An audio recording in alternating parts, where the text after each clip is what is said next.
NCERT के elasticity के chapter question का स्टेटमेंट बी जो मैंने आपको भेजा है, उसमें बच्चों को बहुत कंफ्यूजन रहता है और टीचरों को भी अच्छे से एक्सप्लेन नहीं करते हैं। कभी आपको टाइम मिले तो प्लीज सर इस पर एक वीडियो बना दीजिएगा, ये एक टीचर ने मुझे भेजा है।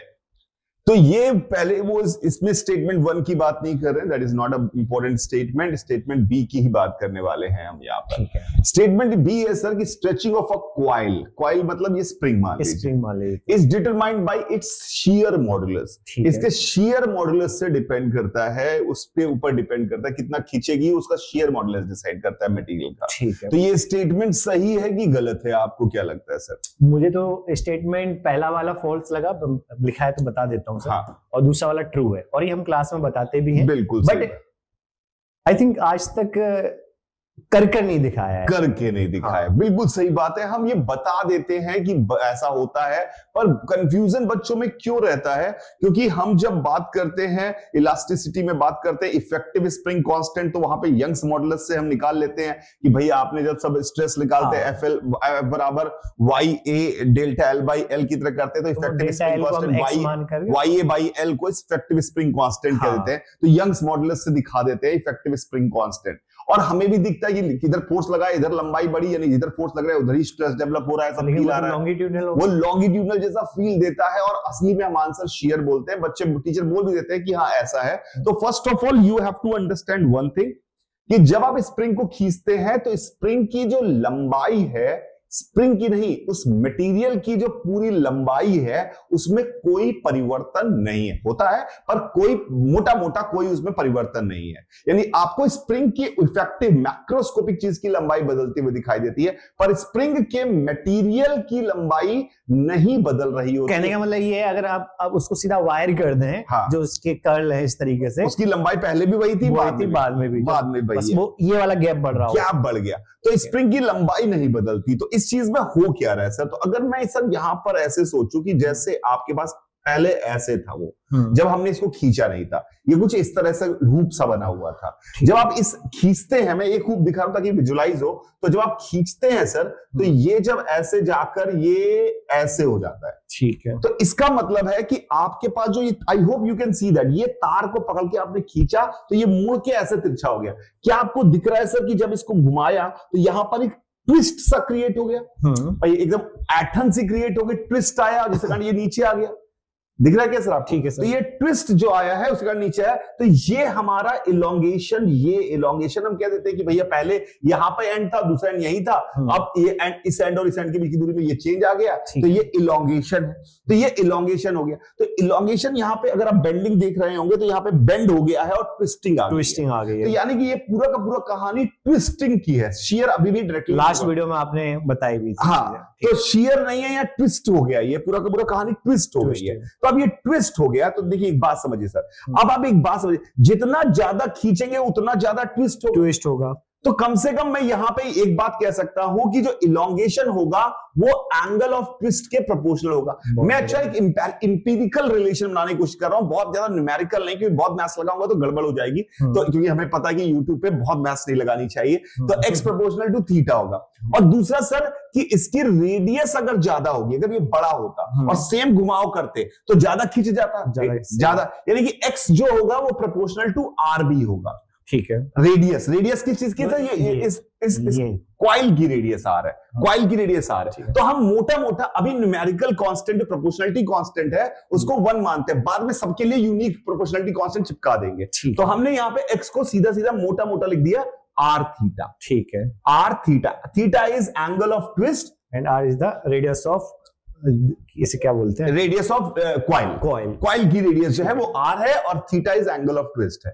अब जब सर आप जो फोर्स लगा रहे हैं, यही तो इसको ट्विस्ट दे रहा है। एग्जैक्टली, हाँ। तो यानी ये जो टॉर्क इसके ऊपर ट्विस्टिंग के लिए आया है वो इस फोर्स के कारण आया है। और जितना ज्यादा बड़ा रेडियस होगा, अगर मतलब बहुत पतला हुआ तो हमने खींचा तो उतना टॉर्क नहीं दे पाएगा। तो यानी इसकी रेडियस अगर ज्यादा हुई, और हमने फोर्स लगाया तो घुमाव ज्यादा लाएगा ये। तो यानी जो इसके ऊपर जो टॉर्क डेवलप होगा, वो proportional to F into R होगा सर। ठीक है। Torque proportional to F into R होगा। तो अभी फिर से मैं न्यूमेरिकल कांस्टेंट को 1 ले लेता हूं, बाद में सबके लिए डाल दूंगा। ताकि प्रोपोर्शनलिटी की बात कर रहे हैं, मैं इक्वल भी प्रूव कर सकता हूं, पर अभी जबरदस्ती में चक्कर में नहीं पड़ रहा हूं। तो torque is equal to F R होगा। दो बातें हमने कह ली, ठीक है, दो बातें हमने कह ली कि जो टॉर्क जनरेट हो, एफ कौन सा फोर्स है जो आपने लगाया हुआ है, और आर क्या है, रेडियस ऑफ कॉइल है, और एक्स क्या चीज है, इलोंगेशन, आर क्या है, रेडियस ऑफ कॉइल, थीटा है एंगल ऑफ ट्विस्ट। अब आते हैं एंगल ऑफ ट्विस्ट की कहानी में, ठीक है। तो एंगल ऑफ ट्विस्ट की कहानी को समझने के लिए मैंने ये एक रॉड कंसीडर करी सर। इस रॉड को हमने यहां पर ऐसे घुमाया, टॉर्क टाउ दिया, इससे ये ट्विस्ट कर गए, थीटा ट्विस्ट कर गए। तो अगर आप देखें सर, अगर आप देखें तो अगर आप ऊपर वाली लेयर को देखें, ऊपर वाली लेयर को, ऊपर फिक्स्ड है और नीचे से घूम गई है, ऐसे घूम गई है, तो क्या वो शियर स्ट्रेस है सर? शियर ही है, शियर स्ट्रेस तो कराते भी हैं, ये तो अपन कराते हैं, तो शियर स्ट्रेस है सर। तो शियर स्ट्रेस जो इसमें डेवलप हुआ है, शियर स्ट्रेन जो डेवलप हुआ है, तो इसमें इस वाले लेयर का घुमाव कितना हुआ, आर थीटा, इसमें इस बार आर इसका है, ये इसका वायर का आर है, तो वायर का आर इंटू थीटा जो सर वो है, और इसकी लेंथ को एल मान लेते हैं सर, ठीक है। तो क्या मैं इसमें कह सकता हूं शियर स्ट्रेन जो डेवलप हुई होगी, epsilon X Y shear strain का रिप्रेजेंटेशन है, क्या ये शियर स्ट्रेन जो होगी वो small R into theta by L हो जाएगी, ठीक है, एल हो जाएगी। तो शियर स्ट्रेन इसमें हो गई। अगर मान लीजिए लास्ट सरफेस पे सर इसका शियर, इसका मॉड्यूलस ऑफ रिजिडिटी को मैं एस मान लेता हूं, मैं आर से डिनोट करता हूं, कहीं जी से डिनोट करते हैं, मैं शियर मॉड्यूलस की तरह एस मान लेता हूं। तो क्या सर जो लास्ट सरफेस में जो हमने स्ट्रेन लिख दिया है, तो इसमें जो स्ट्रेस डेवलप होगा sigma X Y, shear stress जो सरफेस के अलोंग डेवलप होगा सिग्मा एक्स वाई, उसकी वैल्यू जो होगी, जो सरफेस के अलोंग आ रहा है, उसकी वैल्यू जो आएगी सर वो आ जाएगी S into R theta by L के, ठीक है, सिग्मा इंटू एक्स वाई। तो ये स्ट्रेस हो गया आखिरी सरफेस में, ठीक है। अब सर देखते हैं इसका घुमाव हुआ क्यों, तो इसका क्रॉस सेक्शन समझते हैं। तो इसका क्रॉस सेक्शन समझते हैं, तो सर यहां पर ये एक सेंटर लाइन है, इसके बीच वाला सेंटर वाला पॉइंट, डिस्क आखिरी वाले आखिरी बॉटम का क्रॉस सेक्शन बनाया। तो इसमें क्या हुआ सर, ये जब घूम रहा होगा तो सेंटर लाइन तो नहीं घूमी है, नहीं, ये घूमा है, ये ऊपर वाली लेयर सबसे ज्यादा घूमी है, हाँ। इसके बगल वाली लेयर थोड़ी कम घूमी है, इसके बगल वाली लेयर थोड़ी और कम घूमी है, इसके बगल वाली लेयर और थोड़ी कम घूमी है, इसके बगल वाली लेयर और कम घूमी है। इस सिग्मा एक्स वाई को सिग्मा नॉट लिख दे रहा हूं अभी मैं यहाँ पे, सिग्मा नॉट। तो इसका मतलब है यहां शियर स्ट्रेस सबसे ज्यादा आया सिग्मा नॉट, और यहां पे स्ट्रेस आया 0, तो ये बढ़ रहा है लगातार। तो हम लीनियरिटी को मानते हुए, लीनियरिटी को अगर कंसीडर करें, तो हम ये कह सकते हैं कि किसी आर डिस्टेंस पे, किसी यहां से स्मॉल आर डिस्टेंस पर, इसको भी आर नॉट कर देता हूं ताकि कंफ्यूजन ना रहे, आर नॉट इसकी रेडियस है, ठीक है। तो यहां से आर डिस्टेंस पे जो स्ट्रेस आया होगा वो sigma naught by R naught into R आया होगा, ठीक है, sigma naught by R naught into R आया होगा सर, सही है sir. Sigma naught by R naught into R के बराबर स्ट्रेस आया होगा, कुछ कांस्टेंट टाइप का, यानी प्रोपोर्शनल टू आर आया होगा, क्लियर है। तो स्ट्रेस जो हमारे पास है सिग्मा जो है वो स्ट्रेस किसी भी जगह पर जो डेवलप हो रहा है वो मैं कहता हूं सीआर टाइप का है, ठीक है।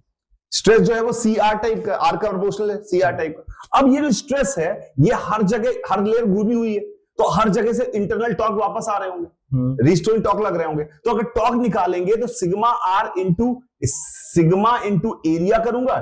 एरिया करूंगा किसी जगह पर, मैं भी इंटीग्रेट नहीं कर रहा हूं, सिग्मा इंटू एरिया फोर्स आएगा, इंटू आर और करूंगा तो टॉर्क आएगा, तो इसको इंटीग्रेट कर दूंगा तो टोटल टॉर्क आ जाएगा। पर मैं इंटीग्रेट नहीं कर रहा हूं, मैं घुस नहीं रहा उसमें, लेकिन क्या आपको दिख रहा है कि जो ये टॉर्क हमारे पास जो आने वाला है वो सिग्मा नॉट तो कांस्टेंट बाहर आ गया, सिग्मा नॉट तो कांस्टेंट है, सिग्मा आर के प्रोपोर्शनल है, तो ये हाँ, और ये आर स्क्वायर है, मतलब आर स्क्वायर हो गया, ये आर स्क्वायर हो गया, और डीए जो हो गया हमारे पास वो भी आर स्क्वायर आएगा, हाँ, इंटीग्रेशन करके। तो क्या मैं ओवरऑल जो ये एक्सप्रेशन जो आएगा, क्या वो सिग्मा नॉट आर की पावर 4 का आर नॉट की पावर 4 आएगा, हाँ, इंटू सम कांस्टेंट, हाँ।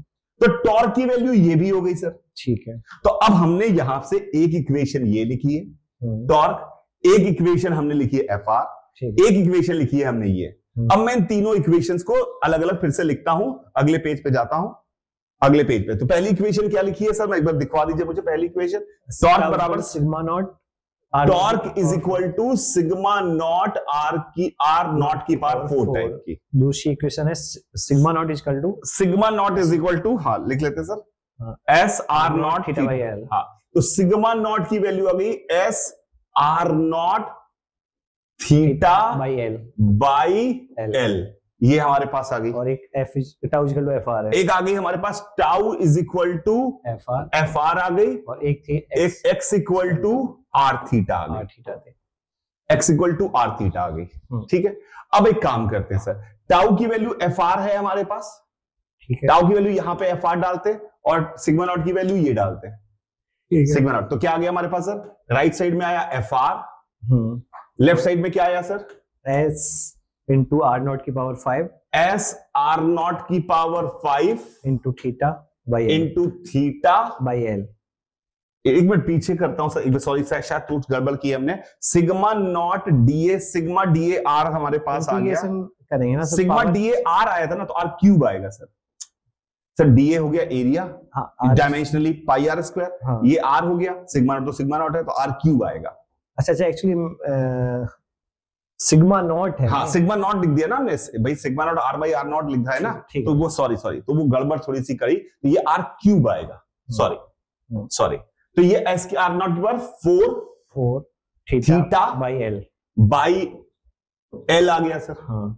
अब एक्स की वैल्यू आर थीटा है सर, तो थीटा की वैल्यू एक्स बाई आर डाल दी सर, तो एफ आर बराबर एस आर नॉट की पावर 4, थीटा की जगह डाला सर हमने X by R into L. ठीक है, तो सर हमारे पास आ गया force is equal to shear modulus radius of material की power 4 upon radius of coil का square into L into x, ये हो गया spring constant.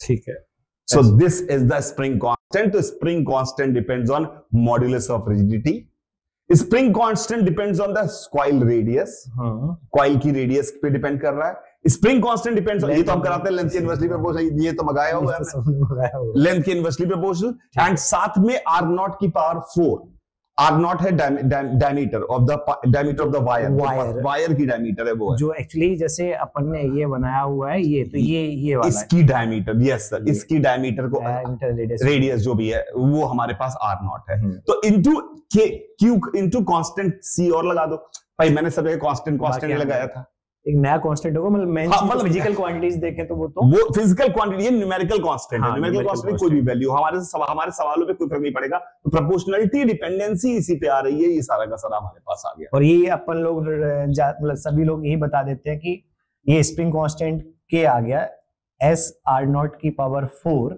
Upon R square into L, तो अपन बोल देते हैं कि ये तो किसी भी पर्टिकुलर गिवन स्प्रिंग के इनटू सी कर लेते हैं, चलो सी भी आ गया, तो किसी भी पर्टिकुलर गिवन स्प्रिंग के लिए ये तो कांस्टेंट हो गया। बिल्कुल सही बात है भाई, शियर मॉडुलस मटेरियल नहीं बदल रहा है, हाँ, थिकनेस बदल नहीं रही है, और जो हुक का साइज आपने कटिंग ऑफ स्प्रिंग करते तो हुक रिंग का साइज भी नहीं बदलता, वो भी नहीं बदलता है, तो इसको हम लोग बोल देते हैं के इंटू एल का मल्टीप्लिकेशन, एक नया कांस्टेंट ये रहेगा। जी, तो आई होप ये समझ में आया होगा, बढ़िया लगा होगा, मजा आया होगा, डेफिनेटली मजा आया होगा, मुझे भी मजा आया। अगर अच्छा लगे तो please comment and subscribe and like, और लोगों से शेयर करो यार, थोड़ा अगर ऐसा ही सब कुछ इस टाइप के वीडियोज और चाहते हो तो हमें मोटिवेशन भी मिलना चाहिए। वो मोटिवेशन तभी आएगा जब हमारे व्यूज दिखेंगे, ठीक है, सब्सक्राइबर्स बढ़ेंगे, लोग हमें पहचाने, जाने, समझे, ठीक है। और जो हमारी एक हैशटैग वाली लाइन चल रही है आइजैक इज ट्रूथ, वो तो आप लोग प्लीज सभी लोग कमेंट कीजिएगा। चलो बाय बाय, सभी को enjoy life, you find it enjoyable, otherwise make it